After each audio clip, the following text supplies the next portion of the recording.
سبحان الله والحمد لله ولا إله إلا الله والله أكبر.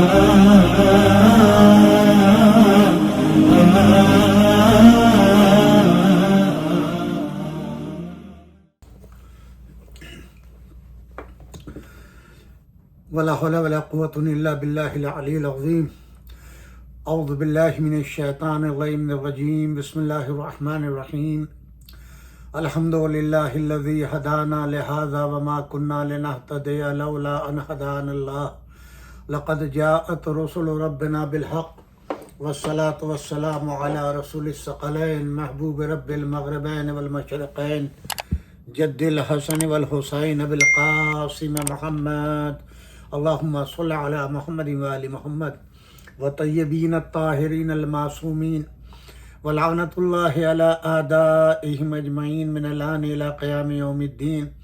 أما بعد فقد قال الله سبحانه تبارك وتعالى في كتابه المجيد والفرقان الحميد. بسم الله الرحمن الرحيم. وَإِذْ بَوَّأْنَا لِإِبْرَاهِيمَ مَكَانَ الْبَيْتِ أَنْ لَا تُشْرِكْ بِي شَيْئًا وَطَهِّرْ بَيْتِي لِلطَّائِفِينَ وَالْقَائِمِينَ وَالرُّكَّعِ السُّجُودِ. صدق اللہ العلی العظیم وصدق اللہ العلی المرسلین والحمد للہ رب العالمین. سامعین کرام السلام علیکم ورحمۃ اللہ وبرکاتہ. آج الحمدللہ 11 ذی الحج ہو گئی ہے اور منگل کا دن ہے. سعودی عرب میں ایک دن قبل جو ہے وہ حج ہوا ہے، ہمارے ہاں ایک دن بعد، یعنی وہاں اتوار کو اور یہاں دوشنبے کو. تو آج جو ہے وہ حج کا دوسرا دن گویا ایک طریقے سے ہے، اور قربانی 3 دن ہوتی ہے، طواف بھی 3 دن ہوتا ہے حج کا، 10، 11، 12. اور ان 3 دن کے اندر قربانی آپ کو کر لینی ہے، اور انہیں 3 دن کے اندر جو ہے وہ طواف حج جو ہے وہ انجام دیا جاتا ہے. اور صحیح اور اس کے جتنے بھی ارکان ہیں، گویا حج مکمل جو ہے 12 ذی الحج کو ایک طریقے سے ہو جاتا ہے. ہم نے وہی گزشتہ دن کی آیات کو عنوان سخن قرار دیا ہے کہ اس کی کچھ چیزیں تفصیل سے آج آپ کی خدمت میں عرض کریں. اس لیے کہ سب سے پہلے اللہ نے حضرت آدم علیہ السلام کو حکم دیا تھا، اور انہوں نے اس مقام کو خانہ کعبہ جو ہے تعمیر کیا تھا. اور اس شہر کا نام بکہ تھا، جو قرآن میں ہے، جو قرآن مجید کی آیت ہے، اِنَّا وَلَا بَيْتٍ وَضِعًا لِلنَّاسِ بِبَكَّةَ مُبَارَكَ هُدًى لِلْعَالَمِينَ. بکہ اس لیے کہا گیا، بکہ بکا سے نکلا ہے کہ حضرت آدم علیہ السلام جناب حوا کی جدائی میں 200 سال تک اس مقام پر روئے ہیں، اس لیے اس جگہ کا نام بکہ رکھا گیا. حضرت آدم نے سب سے پہلے خانہ کعبہ کی تعمیر کی. اصل خانہ کعبہ آسمان پر ہے، جس کو عرش معلیٰ کہا جاتا ہے، کہ جہاں پر ملائکہ جو ہے وہ طواف کرتے ہیں. ہر وقت ملائکہ طواف کرتے ہیں. اسی کی کاپی زمین کے اوپر اتاری گئی اور حضرت آدم علیہ السلام نے یہاں پر تعمیر کیا. بہرحال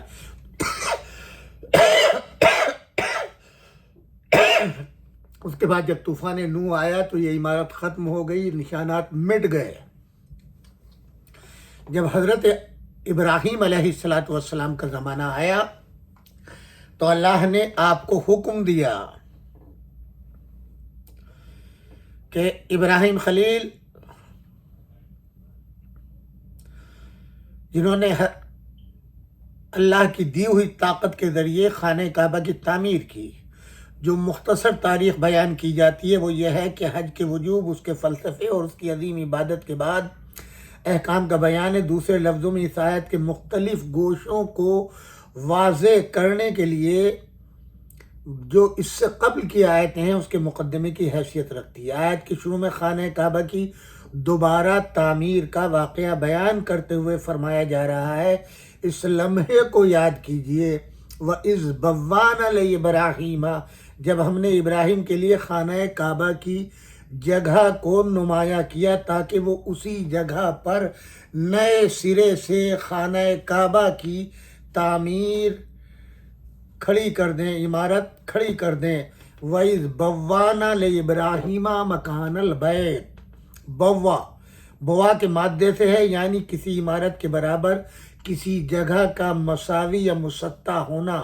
بعد ازاں یہ لفظ کسی جگہ کا کسی عمارت کی تعمیر کرنے کے لیے بولا جانے لگا۔ مفسرین کی روایت کے مطابق اس آیت میں بوا سے یہ مراد ہے کہ اللہ نے حضرت ابراہیم کو خانہ کعبہ کی وہ بنیادیں اور دیواریں دکھلا دی جو حضرت آدم نے تعمیر کی تھیں اور طوفان حضرت نوح کے سبب گر گئی تھی۔ ان بوسیدہ دیواروں کو کیسے دکھایا؟ اس کے جواب میں بعض مفسرین کا کہنا ہے کہ تیز آندھی چلی جس سے مٹی ایک طرف کو ہٹ گئی اور بنیادیں خانہ کعبہ کی ظاہر ہو گئیں، یا یہ کہ بادل کا ٹکڑا نمودار ہوا، اس نے عین اسی جگہ سایہ کیا جہاں دیواریں تھیں، یا کسی اور طریقے سے وہ جگہ معین کی۔ انہوں نے اپنے نور نظر اسماعیل کے ساتھ مل کر نئی عمارت کھڑی کی۔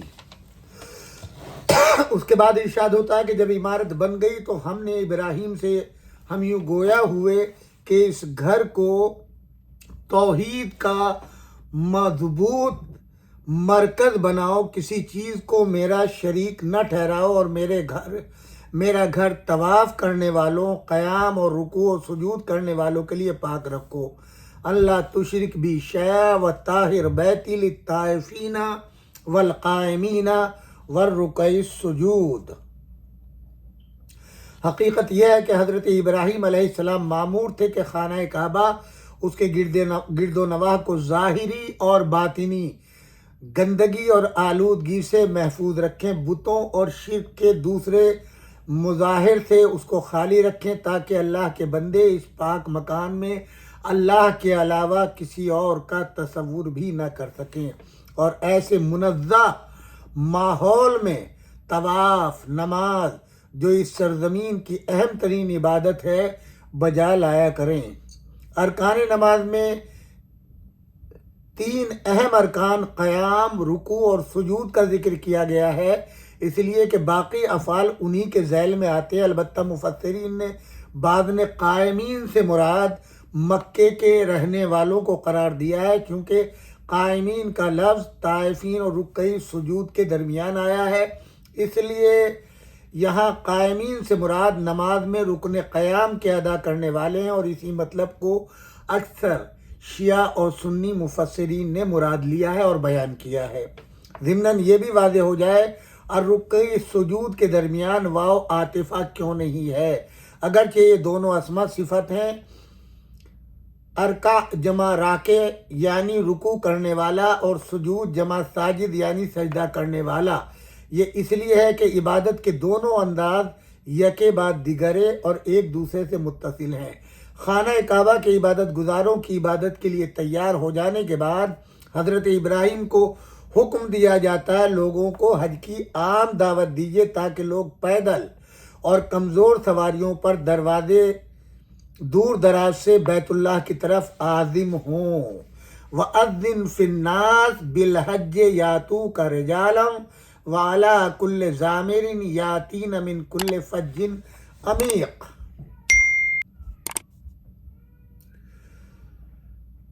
راجل یہاں اذن کے مادے یعنی اعلان اور بلاوے کے معنی میں ہے، رجال جمع راجل یعنی پیدل چلنے والے کے معنی میں ہے، ضامر یعنی لاغر اور کمزور جانور، فجن پہاڑی درے کو کہتے ہیں اور کھلی سڑک کے لیے استعمال ہوتا ہے۔ عمیق کا یہاں مفہوم ہے۔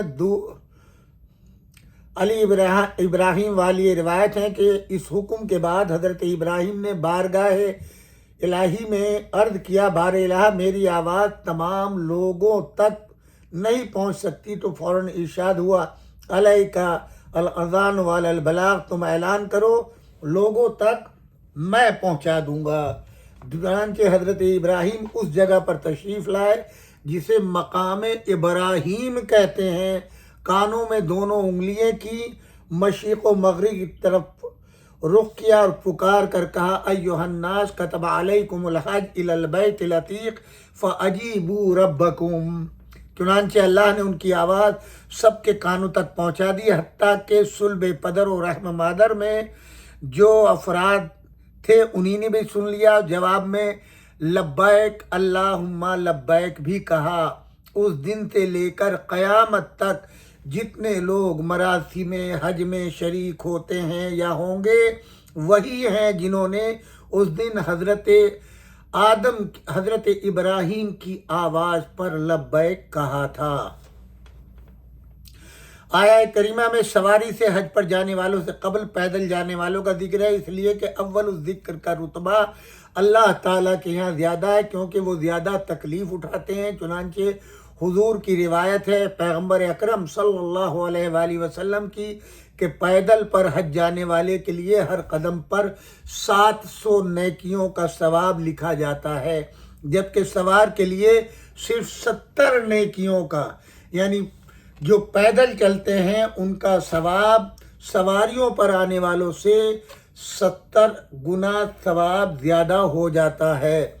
یہ بھی ممکن ہے کہ خانہ خدا کی زیارت کی اہمیت کے پیش نظر یہ کہا گیا ہو کہ جو وسیلہ بھی میسر ہو حج کے لیے نکل پڑنا چاہیے اور ہمیشہ سواری کے انتظام میں نہیں رہنا چاہیے۔ ضامر یعنی کمزور جانور، یہ لفظ اس لیے استعمال کیا گیا ہے کہ قاری یہ جان لے سفر حج اس قدر کٹھن ہے کہ چلملاتے صحراؤں اور بے آب و گیا بیابانوں سے گزرتے ہوئے جانور کمزور پڑ جاتے ہیں، لہذا ان دشوار گزار راستوں کو طے کرنے کے لیے ذہنی طور پر تیار رہنا چاہیے۔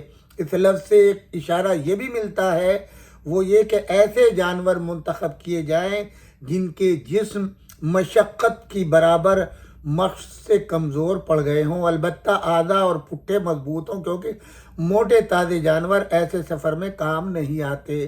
اور یہ اشارہ بھی ہے کہ ناز و نعمت سے پلے ہوئے جانور، تو کیا یہ سفر ایسے انسانوں کا بھی کام نہیں ہے۔ من کل فج عمیق کا مفہوم یہ ہے نہ صرف لوگ مکے کے گرد و نواح اور قرب و جوار سے حج کے لیے آئیں گے بلکہ دور دراز سے بھی آئیں گے۔ اس جملے میں لفظ کل کو احاطہ کے معنی میں نہیں بلکہ کثرت کے معنی میں استعمال کیا گیا ہے۔ مشہور مفسر ابو الفتوح رازی اس آیے کی تفسیر کرتے ہوئے ابو القاسم بشر ابن محمد نامی ایک شخص ایک عجیب واقعہ نقل کرتے ہیں، بقول اس کے کہ ایک دفعہ میں نے خانہ کعبہ کا طواف کرتے ہوئے ایک ضعیف آدمی کو دیکھا جس کے چہرے پر لمبے سفر کی تھکن اور بے آرامی صاف پڑھی جا سکتی تھی، اور عصا کے سہارے بڑے کرب کے ساتھ وہ طواف کر رہا تھا۔ میں اس کے پاس گیا، پوچھا بڑے میاں کہاں سے تشریف لائیں؟ کہنے لگا اتنی دور سے آیا ہوں کہ سفر ہی میں 5 سال بیت گئے اور رنج و تعب سفر سے مزمحل اور بوڑھا ہو گیا ہوں۔ میں نے اس کی حوصلہ افزائی کرتے ہوئے کہا بے شک آپ نے حق تعالیٰ کی سچی محبت پرخلوص اطاعت میں بڑی زحمت گوارا کی۔ یہ سن کر وہ فرط مسرت سے مسکرا اٹھا اور اس نے یہ چند اشعار پڑھے جس کا ترجمہ یہ ہے کہ اپنے محبوب سے ملنے ضرور جاؤ، اگرچہ تیرے گھر سے کتنا ہی دور کیوں نہ ہو اور راستے میں کیسی ہی رکاوٹیں اور مزاحمتیں تیرا راستہ کیوں نہ روکیں، فاصلے کی طوالت اس سے ملنے میں ہرگز حائل نہ ہونے دو، کیونکہ عاشق کو بہرحال محبوب کی زیارت کے لیے جانا ہی چاہیے ہے۔ بے شک خانہ خدا میں انتہائی کشش اور جاذبیت ہے جس کے سبب سے ایمان سے سرشار دل اور دور و نزدیک سے اس کی طرف کھینچے چلے آتے ہیں۔ ہر نسل ہر قبیلے کے لوگ چھوٹے ہوں یا بڑے لبیک کہتے ہوئے دیوانہ وار اس کی طرف آتے ہیں تاکہ اللہ کی ذات پاک کے جلوے اس مقدس سرزمین پر دل کی آنکھوں سے دیکھیں اور اس کی ہماگیر رحمت کو روح کی گہرائیوں میں محسوس کریں۔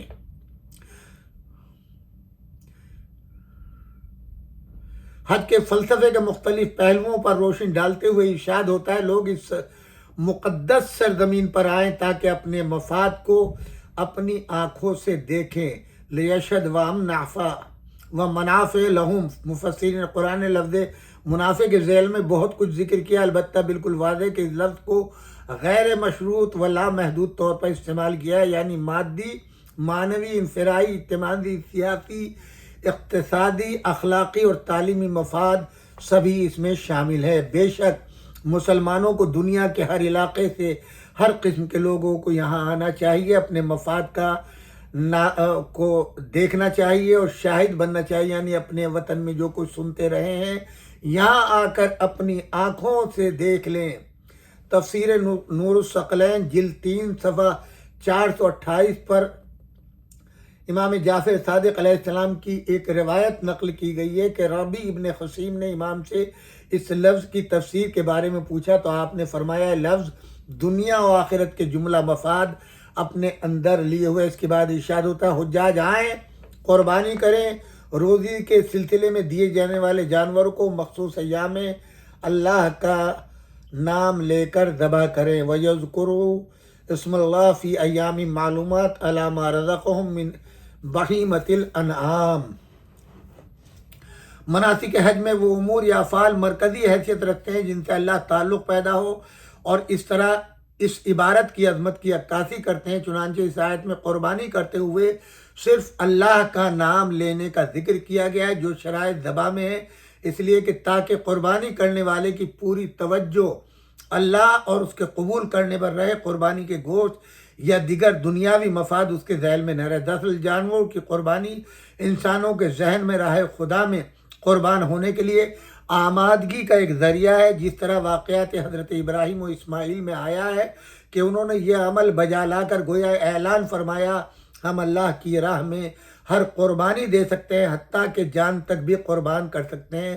اسی کے ساتھ ساتھ قرآن مجید نے بت پرستوں کے مشرکانہ طریقہ کار کی نفی بھی کر دی جو قربانی کرتے وقت بتوں کا نام پکارتے تھے اور اس طرح توحیدی مناسک کو شرک سے آلودہ کر لیتے تھے۔ چنانچہ آیت کے آخر میں ارشاد ہوتا ہے کہ قربانی میں سے خود بھی کھاؤ اور غریبوں کو بھی کھلاؤ۔ فَكُلُوا مِنْهَا وَأَطْعِمُوا الْبَائِسَ الْفَقِيرَ۔ اس آیت کی تفسیر میں یہ بھی کہا گیا کہ ایام معلومات میں اللہ کا نام لینے سے مراد اللہ کی بے حد و حساب نعمتوں کی وجہ سے علل خصوص جانور جو انسان کی خوراک بھی ہیں کی وجہ سے مخصوص ایام میں اللہ کی تسبیح و تقدیس کی جائے۔ سامعین کرام، ہم نے مختصراً یہ آپ کی خدمت میں عرض کیا کہ سواری سے پہلے پیدل چلنے والوں کا ذکر ہے، اور ایک حدیث بھی ہم نے حضور کی نقل کی کہ 700 گنا ہر قدم کے اوپر ثواب ملتا ہے پیدل چلنے والوں کو، جبکہ سواری والوں کو 70 گنا۔ امام زین العابدین علیہ السلام نے 25 حج پاپ ادا کیے ہیں۔ امام حسن علیہ السلام نے بھی بے شمار حج کیے۔ ہمارے تمام ائمہ نے حج کیے ہیں سوائے امام حسن عسکری علیہ السلام کے، کہ آپ کی زندگی کا زیادہ تر یعنی پوری زندگی آپ کی قید خانے میں گزری، اس لیے آپ نے حج نہیں فرمایا۔ بقیہ ہمارے ہر امام نے حج کیا ہے۔ امام علی علیہ السلام نے خصوصی وصیت امام حسین علیہ السلام کو، امام حسن علیہ السلام کو فرمائی ہے، جو میں اپنی گزشتہ تقریر میں عرض کر چکا ہوں۔ ایک قرآن کی تلاوت کے لیے، خانہ کعبہ کی زیارت کے لیے، اور ایک مسجدوں کو آباد رکھنے کے لیے، یعنی نماز کی پابندی کے لیے۔ جو موالیان حیدر کرار ہیں ان کو اس وصیت پر مکمل عمل کرنا چاہیے کہ امام کا لقب امام المتقین ہے، اور تقوی کی یہ تینوں علامتیں ہیں۔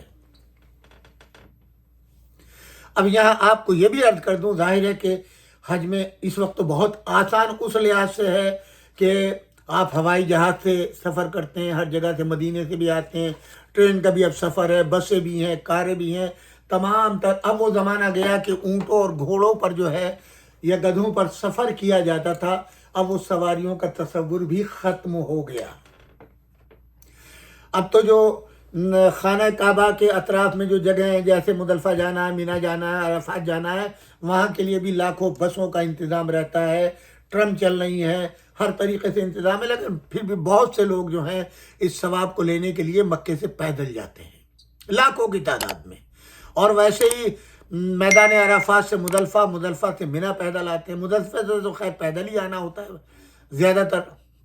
اس کے بعد اکثریت وہ ہے جو منی سے طواف کرنے کے لیے خانہ کعبہ میں پیدل ہی آتے ہیں، اور ذہن میں یہی تصور ہوتا ہے کہ اس کا اجر و ثواب جو ہے بہت ہے۔ ایک تو یہ ہے کہ بسوں کے انتظار میں، بسوں میں بیٹھنے میں، پھر راستے جام ہوتے ہیں، بسوں کے پہنچنے میں کئی گھنٹے لگتے ہیں، اور یہ بہت جلد جو ہے، حتیٰ کہ منی سے خانہ کعبہ تک پہنچنے کے لیے پیدل والوں کے لیے الگ راستہ اور ٹنل یہ سب بنایا گیا ہے تاکہ پیدل چلنے والوں کو سواریوں سے کوئی تکلیف نہ پہنچے اور یہ آرام سے وہ تمام تر حکومت نے پورے انتظامات کیے ہیں، اس میں دو رائے دو شک نہیں ہے۔ پانی کا بھی انتظام ہے، ہر وہ چیز جو تھکاوٹ کا سبب بنتی ہے اس کو دور کرنے کا مکمل انتظام کیا گیا۔ حجاج کہ جو قافلے ارینج کرتے ہیں وہ بھی انتظام کرتے ہیں، حکومت کا بھی انتظام ہوتا ہے، خود حاجی بھی اپنے طور کے اوپر پانی کی بوتل لے کے چلتا ہے، کچھ تھوڑا بہت کھانے کے لیے لے کے چلتا ہے۔ یہ تمام تر آسانی ہے، اس کے باوجود پریشانیاں ہوتی ہیں، مشکلات ہوتی ہیں، قدم قدم کے اوپر مشکلات کا سامنا کرنا پڑتا ہے، مگر اتنا ہی اجر 700 گنا زیادہ ہوتا چلا جاتا ہے۔ یہی وجہ تھی اسلام سے پہلے حضرت ابو طالب کا کردار تاریخ میں ملتا ہے، کس صورت سے حجاج کا انتظام حضرت عبد المطلب فرماتے رہے، حضرت ابو طالب کرتے رہے، اپنی پوری دھن دولت، گھر کا سامان، جو کچھ قبضے میں تھا سب کچھ قربان کر دیا، اپنی اولاد کو نظر انداز کیا، اور سب کچھ آنے والے اللہ کے مہمانوں پر قربان کیا۔ یہ تاریخ ہے۔ تاریخ لکھتی ہے کہ آپ باقاعدہ، وہ ظاہر ہے کہ یہی تصور قرآن کی اس آیت کا ان کی ذہن میں تھا، حالانکہ قرآن نہیں آیا تھا، ہو سکتا ہے اسی مزاج کو دیکھ کے قرآن نے یہ آیت ترتیب دی ہو کہ تھکے ہوئے لوگ آئیں گے، دور دراز کے سفر کرنے میں، عام طور پہ شام کے لوگ، یمن کے لوگ، عراق کے لوگ، یہ سب کے سب آ کر کے وہاں کے اوپر جو ہے اس زمانے میں بھی حج کرتے تھے، طواف کرتے تھے، لہذا حج کے زمانے میں باقاعدہ خصوصی انتظام جناب ابو طالب فرماتے تھے، اور ان چیزوں کا جیسے کھجور ہے، پستے ہیں، بادام ہے، اس طرح کی چیزیں جو ہیں اس کا شربت بناتے تھے، اور ان کے کھانے کا انتظام کرتے تھے۔ جو اللہ کے مہمان آتے تھے کہ آتے کے ساتھ ہی سب سے پہلے یہ اس اپنی تھکاوٹ دور کریں، ان کی بھوک پیاس کا انتظام ہو، ان کے عیش و آرام کا انتظام ہو، یہ کام بغیر کسی دنیاوی لالچ کے، بغیر کسی منفعت کے، بغیر کسی عہدے کے، بغیر کسی لقب کے حضرت ابو طالب فرماتے تھے۔ تاریخ لکھتی ہے، کہتی ہے کہ 1 سال آپ کے دستے رس میں کوئی پیسہ نہیں تھا، کوئی جنس نہیں تھی، اور جیسے جیسے ذی الحجہ کا مہینہ قریب آ رہا تھا ویسے ویسے حاجیوں کا درد ابو طالب علیہ السلام کے دل میں بڑھتا جا رہا تھا۔ اس وقت دولت مندوں میں ایک نام تھا آپ کے بھائی حضرت عباس کا۔ آپ نے 14,000 دینار یا درہم ان سے قرض لیے کہ بھائی حجاج آ رہے ہیں، ان کا انتظام کرنا ہے، خاندانی روایات کو باقی رکھنا ہے، خاندان کی عزت کا سوال ہے، اللہ کے مہمانوں کو میں پیاسا نہیں دیکھ سکتا، مجھے تو 14,000 دینار یا درہم جو بھی رہا اس وقت وہ قرض دے دو، انشاءاللہ 1 سال میں ادا کر دوں گا۔ لیا، اسی تجھ کو احتشام کے ساتھ انتظام کیا۔ اب یہ حسن اتفاق کہیے یا حالات کی بدحالی کہ اگلے سال آنے تک، یعنی دوسرا حج کا زمانہ قریب آ گیا اور قرض ادا کرنے کی سبیل نہ رہی۔ دوبارہ پھر آپ نے سوال کیا، عباس مجھے 14,000 اس سال پھر چاہیے۔ اب ظاہر ہے بھائی ضرور تھے مگر دنیا دار بھی تھے۔ انہوں نے کہا بھائی بالکل دوں گا، کوئی بات نہیں، پہلا قرض نہیں ہے، اس سال بھی دوں گا، مگر ایک شرط ہے۔ وہ شرط کیا ہے؟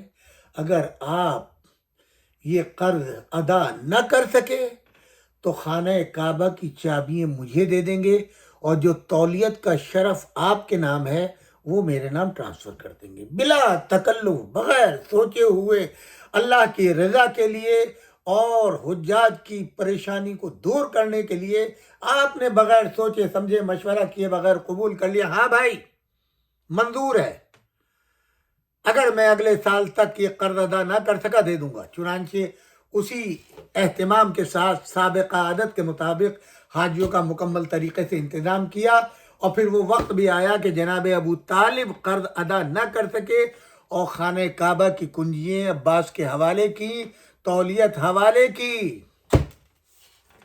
مسلمانوں کہاں جاؤ گے؟ کبھی اس احسان کو بھی یاد کرو۔ آج تو تم بڑے ڈھول بجاتے ہو، نعرے لگاتے ہو کہ کیا اہتمام کیا ہے سعودی عرب کی حکومت نے، ماشاءاللہ ماشاءاللہ، کیا حجاج کے لیے انتظام تھا، ایئرپورٹ پہ کیا انتظام تھا، منار عرفات میں انتظام کیا تھا، مکے میں کیا، لیکن یہ نہیں سوچا کہ وہ پیسہ انہوں نے اپنے پاس سے نہیں، آپ ہی کی جیب سے ایڈوانس میں نکلوایا ہے۔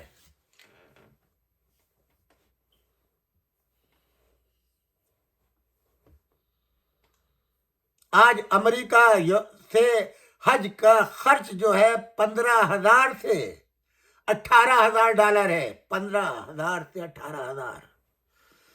ہندوستان اور پاکستان والے سوچیں کہ گورنمنٹ کے ذریعے کتنا خرچ ہوتا ہے اور پرائیویٹ جس کو وی آئی پی کہتے ہیں وہ کتنا خرچ ہوتا ہے۔ سہولیات وہی ہیں، اس میں کوئی فرق نہیں ہے۔ 12-15 دن کے سفر پر آپ کا کتنا خرچ ہوتا ہے، قربانی میں کتنا خرچ ہوتا ہے، بسوں کے نام پر کتنا لیا جاتا ہے۔ ہم تو یہ دیکھتے ہیں کہ جب کرسچین کا 25 دسمبر حضرت عیسیٰ کی پیدائش کا دن آتا ہے تو جہاں جہاں مسیح پائے جاتے ہیں، جہاں جہاں ان کی حکومت ہے، ان ممالک کے اندر خرد و نوش کی جتنی قیمتیں ہیں وہ 50% آف ہو جاتی ہیں، یعنی آدھی قیمت پہ آ جاتی ہیں، جبکہ حج کے زمانے میں وہی کھانے پینے کی چیزیں 3 گنا قیمت پہ چلی جاتی ہیں۔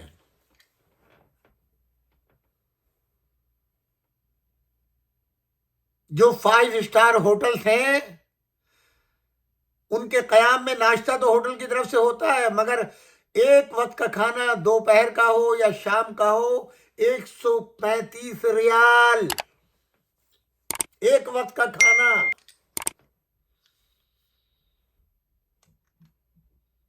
آپ تصور کر سکتے ہیں؟ میں نے ایک موقع پر ابھی چند دن پہلے عرض کیا تھا کہ جب میرے گروپ جاتے تھے حج کے تو ہمارے حجاج کو کچھ پریشانیاں تھیں، یعنی تمام گروپوں کو، تو ہمارا پورا گروپ جتنا تھا یو کے کا، کینیڈا کا اور امریکہ کا، ان کے سربراہان جو تھے وہ نائب وزیر سے ملنے کے لیے جدے میں گئے اور بڑی محبت سے وہ پیش آئے، چائے سے ضیافت ہوئی اور بڑی محبت سے باتیں کی، تو انہوں نے ہنس کے کہا کہ ہمارا جو سرکاری بجٹ گورنمنٹ کا بنتا ہے 40% جو آمدنی ہوتی ہے وہ حج اور عمرے کے ذریعے ہوتی ہے۔ یہاں قرآن یہ کہتا ہوا نظر آ رہا ہے، اپنے گھروں کو کھول دو، اپنے گھروں کے دروازوں کو کھول دو حجاج کے لیے، ان سے کوئی کرایہ نہ لیا جائے، جی ان سے کوئی خرچ نہ لیا جائے، یہ قرآن کا حکم ہے، حضور کا حکم ہے۔ اور روایات یہ بتاتی ہیں کہ یہاں پر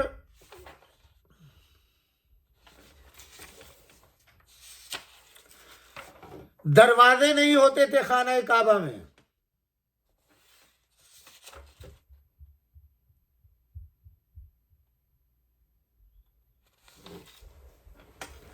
جو سب سے پہلا دروازہ اپنے گھر پہ لگایا ہے اسلام کے اس حکم کے آنے کے بعد، تاریخ کہتی ہے معاویہ ابن ابو سفیان نے اپنے گھر کے اوپر پہلا دروازہ لگایا ہے۔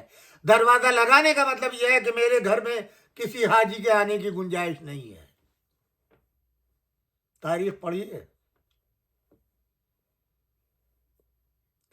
اور فرق کیجئے کہ کون حجاج کا احترام کرتا ہے، ان کے آذوقے کا انتظام کرتا ہے، ان کی تھکن کا انتظام کرتا ہے، ان کی کمزوری کو دور کرنے کا انتظام کرتا ہے۔ اور کون وہ ہے جو مانے ہے؟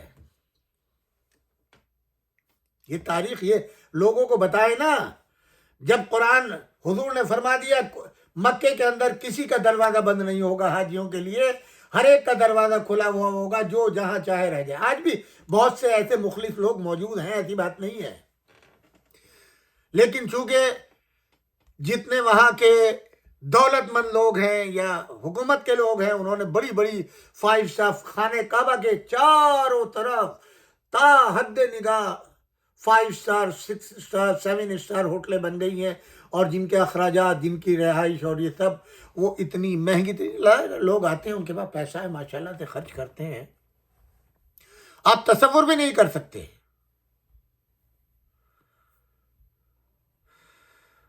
اور وہ اگر اتنا پیسہ لیتے ہیں کھانے کے نام پر، تو آپ یقین کریں اتنی ڈشیں، 40 ڈشیں، اور ایک سے ایک لذیذ کھانا ہوتا ہے، اس میں دو رائے نہیں ہے، بہترین انتظام کھانے کا ہوتا ہے۔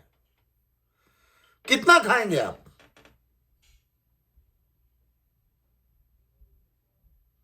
وہ سروس دیتے ہیں، اتنا پیسہ لیتے ہیں، وہ سروس بھی دیتے ہیں، اس میں دو رائے نہیں ہے، اس پر ہمارا اعتراض نہیں ہے۔ مگر حج کا حق تو ہر ایک کا ہے، غریب ہو یا امیر ہو، جتنا کم سے کم خرچ ہو سکے۔ مگر وہ کاسٹ اتنی پہنچ گئی ہے، منافع لینے کی بھی ایک حد ہوتی ہے۔ بہرحال افراط زر ہے تو لوگ خرچ کرتے ہیں، یہ نہیں ہے کہ اتنا مہنگا حج ہو گیا ہے تو لوگوں کی تعداد کم ہو گئی ہو۔ ہر جگہ کے اوپر، ہر مقام کے اوپر بے حد تعداد ہے، بے حد تعداد ہے، ہر شخص جانا چاہتا ہے۔ اللہ نے دولت دی ہے، ہاں یہ بھی ملے گا، اللہ نے دولت دی ہے تو بہت سے ایسے بھی ہیں جن کو نیت نہیں دی، جن کا دل جو ہے، اس لیے کہ جو جتنا زیادہ مالدار ہوتا ہے اتنا ہی کمزور دل ہوتا ہے، خرچ کرتے ہوئے تکلیف ہوتی ہے انہیں، مختلف ہیلے اور بہانے لیتے ہیں۔ زکوٰۃ کا معاملہ آتا ہے تب ان کے دل کو تکلیف ہوتی ہے، حج کا معاملہ ہوتا ہے تب ان کو تکلیف ہوتی ہے۔ ایسے لوگ حج پہ بھی اگر جاتے ہیں تو لوگوں کے دکھاوے کے لیے جاتے ہیں کہ بھئی لوگ کہیں گے فلاں غریب تو چلا گیا اور یہ امیر ہو کے نہیں جا رہا ہے، اس لیے ان کی غیرت جاگتی ہے، اور وہ لوگ، حج کا نام ہے ایک ارادہ کرنا، نیت کرنا، اللہ نے ہمیں دیا اس کی راہ میں خرچ کریں گے، ہم جائیں گے، وہ نیت اور ہوتی ہے، وہ اللہ ہر ایک کو نہیں دیتا، اور جب تک اللہ کے یہاں سے منظوری نہ ہو جائے تو حج نہیں ہوتا۔ آپ ارادہ کر لیں، نیت کر لیں، اللہ آپ کی نیت کو کامیاب کرے گا۔ وہاں سے اذن مل گیا تو ہر رکاوٹ ختم ہو جاتی ہے، وسائل بھی پیدا ہو جاتے ہیں، پریشانیاں بھی حل ہو جاتی ہیں، بیماری میں بھی شفا ہو جاتی ہے۔ مگر میرے بھائیوں، حج کی نیت کرو، ارادہ کرو، جب ارادہ کرو گے، اللہ کی ذات پہ توکل کرو گے تو کامیاب ہوگے۔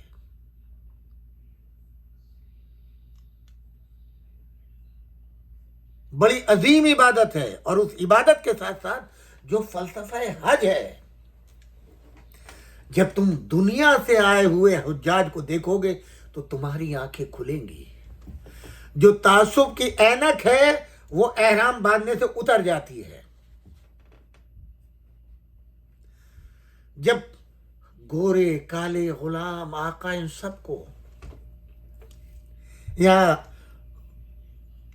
ایک چیز آ گئی ہے تو بیان کرتا چلوں۔ جناب بلال غلام تھے،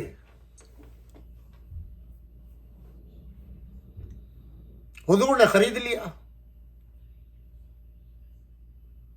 وہاں سے آزادی مل گئی جن کے یہاں غلام تھے، اور اب ایک تو غلام، وہ بھی حبش کے رہنے والے، کالے رنگ کے، اور ان کو پہلا مؤذن بنا دیا۔ کوہ ابو قبیس پر کھڑے ہو کر کے پہلی اذان دی گئی، بلال کی آواز بلند ہوئی۔ اذان کا مطلب کیا؟ سو رہے ہو، اٹھو، بستر کو چھوڑو اور لبیک کہو اذان کے اوپر، جاؤ مسجد میں نماز پڑھو۔ بیت اللہ کی یہ پہلی اذان، جی اور اس اذان میں جب یہ اذان ہوئی تو جن کے غلام رہے تھے ان کو بھی لبیک کہنا پڑا. آواز آئی تو ہے، یہ تو بلال کی آواز ہے، مگر اب یہ بلال کی آواز نہیں ہے، یہ اللہ کی طرف سے اذن ہو رہا ہے، اذان دلوائی جا رہی ہے، اللہ کے رسول اذان دے رہا ہے، انہوں نے مؤذن بنایا ہے.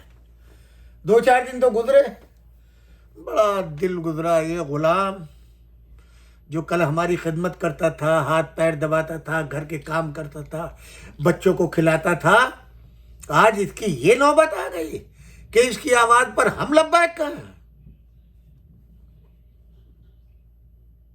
دل میں جل کے رہ گئے. آئے حضور کی خدمت میں، یا رسول اللہ، آپ نے بلال کو اذان کے لیے منتخب کیا ہے، ایک نظر ثانی فرما لیں. اب وہ جو کچھ دل میں اس کو چھپا لیا، اب ظاہر کچھ اور ہے. پروردگار کہ نبی یہ حبش کے رہنے والے ہیں، ان کی زبان عربی نہیں ہے، ان کو سین اور سین کا فرق نہیں معلوم. کسی عرب کو بنا دیا ہوتا. اصل میں یہ کہنا چاہتے ہیں کہ یہ غلام ہے، حبش کا رہنے والا ہے، کالا ہے، ہمیں پسند نہیں ہے، اس کو آپ نے مؤذن کیوں بنا دیا؟ کسی عرب خوبصورت کو بنایا ہوتا. ظاہراً یہ کہنا چاہ رہے ہیں. جواب کیا ملا؟ حضور سمجھ گئے ان کے دل میں کیا ہے. کیا فرمایا؟ تم عرب ہو، تمہارے شین سے بلال کا سین اللہ کو زیادہ پسند ہے. جو اپنی قرات کے اوپر، اپنی تلاوت کے اوپر، حروف کی ادائیگی کے اوپر ناز کرتے ہیں کہ ہماری زبان میں قرآن اترا ہے، ان کو رسول اللہ نے تھپڑ مارا، چپیڑ ماری ہے. تم اپنے شین پہ ناز کرتے ہو، اللہ کو بلال کا سین زیادہ پسند ہے. ان کے جو کچھ دل میں تھا اس کو اجاگر کر کے انہی کے منہ پہ تھپڑ مار دیا، رہ گئے منہ لٹکا کر کے. اور بلال مؤذن رہے. آج بھی ان کے لیے یہ شان ہے کہ بلال مؤذن رسول اللہ صلی اللہ علیہ وآلہ وسلم ہے، جن کو آپ نے منتخب کیا. اور یہ بھی دل خراش واقعہ سن لیجئے. وہی کوہ ابو قبیس جہاں آج باب عبداللہ گیٹ نمبر 1 پر رائٹ ہینڈ کے اوپر جو محلات بنے ہیں، وہی کوہ ابو قبیس ہے. وہاں پر مسجد تھی، مسجد بلال کے نام پر. یہی وہ مقام تھا جہاں پر رسول اللہ صلی اللہ علیہ وآلہ وسلم نے جب مکے والوں نے فرمائش کی کہ آپ کوئی معجزہ دکھائے، اس چاند کو 2 ٹکڑے کر کے دکھائے، اسی مقام سے رسول اللہ نے چاند کے 2 ٹکڑے کر کے دکھائے. اتنا متبرک اور تاریخی مقام، اس کا نشان مٹا کر کے بادشاہ نے وقت میں اپنا قصر بنایا ہے. جا کے دیکھیں.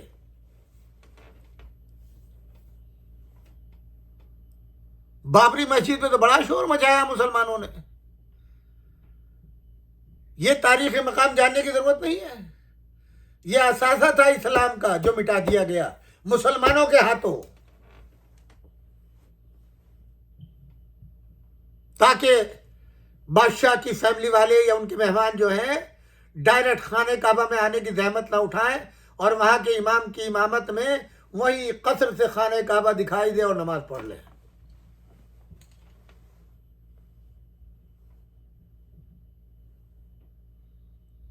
اب جو تمام ہوٹلیں ڈیزائن کی گئی ہیں، خاص طور سے میں ایک ہوٹل کا تذکرہ، کیونکہ اس کے کمرے میں گیا ہوں. ہمارے دوست ایک لندن میں رہتے تھے، ایجپٹ کے رہنے والے تھے، ہمیشہ سے وہ اپنا کمرہ 40ویں فلور کے اوپر ان کا کمرہ ہے. وہ کہتے ہیں کہ مجھے خانہ کعبہ میں جانے کی ضرورت نہیں تھی. پردہ ہٹایا، خانہ کعبہ سامنے، اس کا کرایہ بھی 10 گنا زیادہ ہے. لہذا تمام چاروں طرف کی ہوٹلیں جہاں سے خانہ کعبہ ڈائریکٹ دکھائی دیا جائے، تو وہاں کے اوپر جو ہے وہ ان کمروں کا کرایہ بھی جو ہے بہت زیادہ ہے. خانہ کعبہ میں جانے کی زحمت نہیں ہے. بہت سے لوگ جو ڈرتے ہیں مجمع سے، اس سے، تو وہ وہیں سے نماز پڑھ لیتے ہیں. خانہ کعبہ سامنے نظر آ رہا ہے، امام نظر آ رہا ہے اور جماعت نظر آ رہی، وہیں سے نیت کی اللہ اکبر۔ میں ان فقہی مسائل میں نہیں جاتا کہ کیا یہ ٹھیک ہے کیا غلط ہے، ان سے قطع نظر۔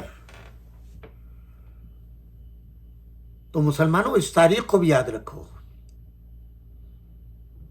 اور جب تم خانہ کعبہ میں جاؤ تو تمہارے ذہن میں یہ ہو کہ یہ کس نے بنایا ہے۔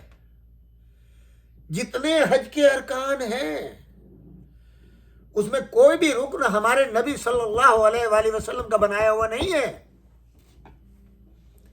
یہ سب اصول اللہ نے بنائے، حضرت ابراہیم کی سنت قرار دیے جاتے ہیں، حضرت اسماعیل کی سنت قرار دی جاتی ہے، حضرت حاجرہ سلام اللہ علیہا کی سنت قرار دی جاتی ہے۔ ان کے عمل کو، ان کی سنت کو دائمی اللہ نے بنا دیا۔ اگر تم ہمارے کہنے پر ہمارے نبی کی آواز پر لبیک کہتے ہوئے آئے ہو حج کرنے کے لیے، تو تمام ارکان جو حضرت ابراہیم، حضرت اسماعیل، حضرت حاجرہ نے انجام دیے، وہی انجام تم کو دینا ہے۔ اپنی طرف سے آپ کوئی رکن بنا نہیں سکتے، کوئی اضافہ نہیں کر سکتے، کوئی چیز کم نہیں کر سکتے۔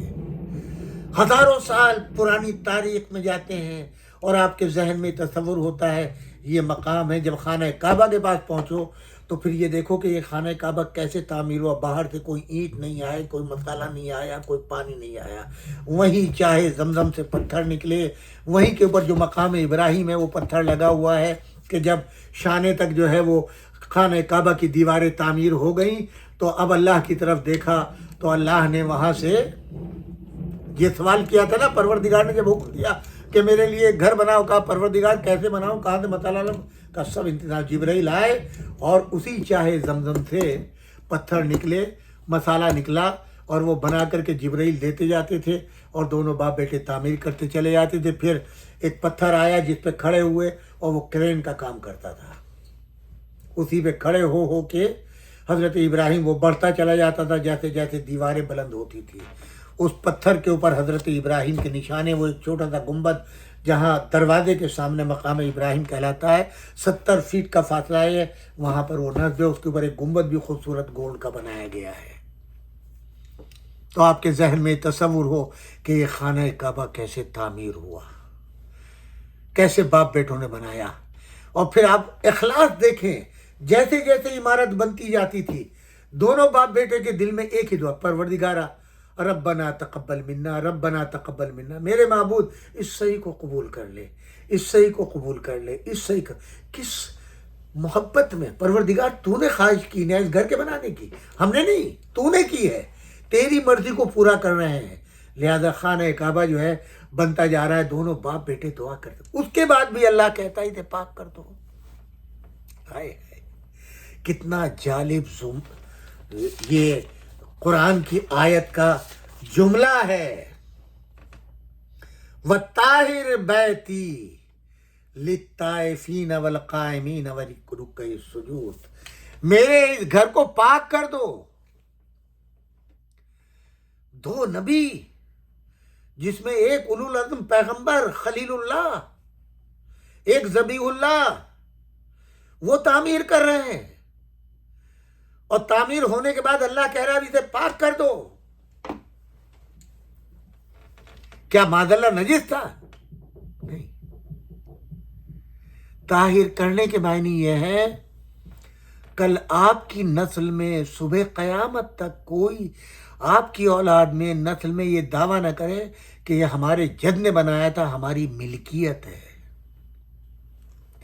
اسی لیے مسجد ملکیت نہیں ہوتی، جیسے خانہ کعبہ فاؤنڈیشن سے بنا ہے ویسے ہی مسجد بائی فاؤنڈیشن بنتی ہے۔ متولی جس طریقے سے خانہ کعبہ کے جو متولی ہیں اس وقت وہ خادمین حرمین شریفین کہتے ہیں، مالک نہیں کہتے، متولی نہیں کہتے، خادم کہتے ہیں۔ اسی طریقے سے مساجد کا انتظام و انصرام سنبھالنے والے خدام ہیں، حاکم نہیں ہیں، کسی نمازی کو روک نہیں سکتے۔ خانہ کعبہ کا کبھی دروازہ بند نہیں ہوتا، لہذا ہر پتھر کے اوپر کلمہ لا الہ ہاتھ رکھ کے لا الہ الا اللہ لا الہ، جو غلاف ہے اس کے اوپر بھی ہر جگہ سبحان اللہ العلی العظیم سبحان اللہ العظیم سبحان اللہ العلی العظیم لکھا ہوا ملے گا پورے پردے کے اوپر۔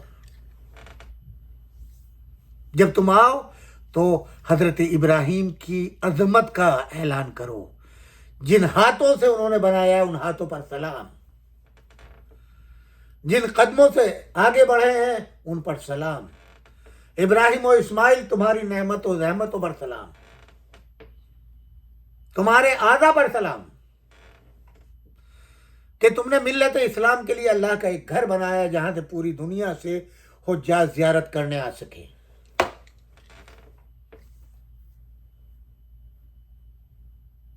بس میرے عزیز و آخر کلام میں انشاءاللہ ابھی 2 دن اور باقی ہیں، یعنی بدھ اور جمعرات، اس تاریخ میں اپنے اس موضوع کو مکمل کروں گا۔ کل انشاءاللہ پوری تفصیل امام حسین علیہ السلام کی حج سے متعلق، حج کے احکامات کیا ہیں، حج کے لیے کیا کیا واجب ہے، حج کو روکنا کتنا بڑا عظیم گناہ ہے، اور امام حسین علیہ السلام کو کیوں حج کو ترک کر کے کربلا کا سفر کرنا پڑا، یہ انشاءاللہ کل آپ کی خدمت میں عرض کروں گا انہی کلمات کے ساتھ کہ جب آپ ان تمام معارف کو خانہ کعبہ کی معرفت کے ساتھ اور ہر رکن کی معرفت کے ساتھ حج کریں گے تو اس کا جواب ہی الگ ملے گا،